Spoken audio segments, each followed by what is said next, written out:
Joshua chapter 4, verse 11 says, "And when all the people had finished passing over, the ark of the Lord and the priests passed over before the people." So Joshua 4:11, when all the people, again, this receiving God's promises, receiving God's promised inheritance isn't just for some of the people. It's not just for the men. It's not just for the children.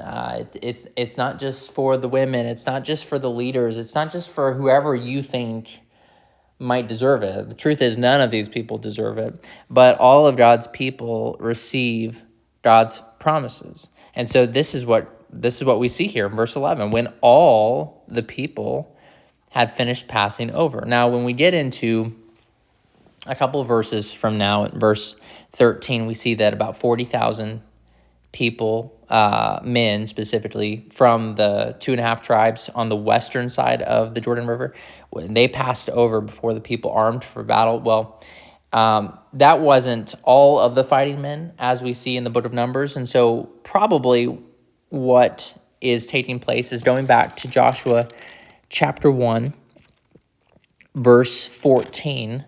Joshua gives an allowance for the women and children and the livestock to actually stay over in the western tribes, whereas the fighting men come and fight with Israel. And so again, it's like how the 12 men represented all the people. Well, even though the women and children and the livestock maybe didn't come over, but stayed in their land, what we see here is that they still represented all of the people. So again, God's promised inheritance, what God has for his people, ultimately all of his people will receive.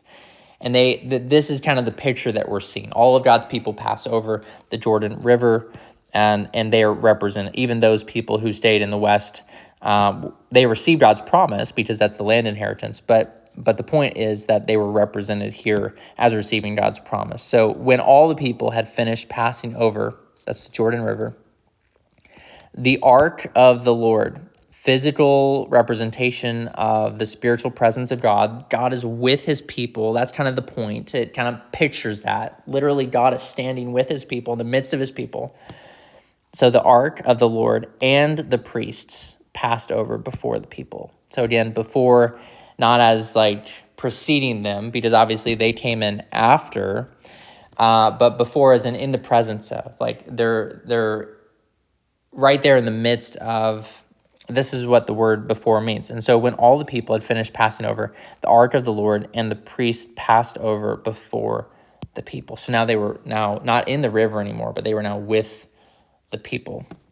And so this is Joshua chapter 4:11. When all the people had finished passing over, the ark of the Lord and the priest, God always goes with his people, passed over before the people, with the people. Joshua 4:11.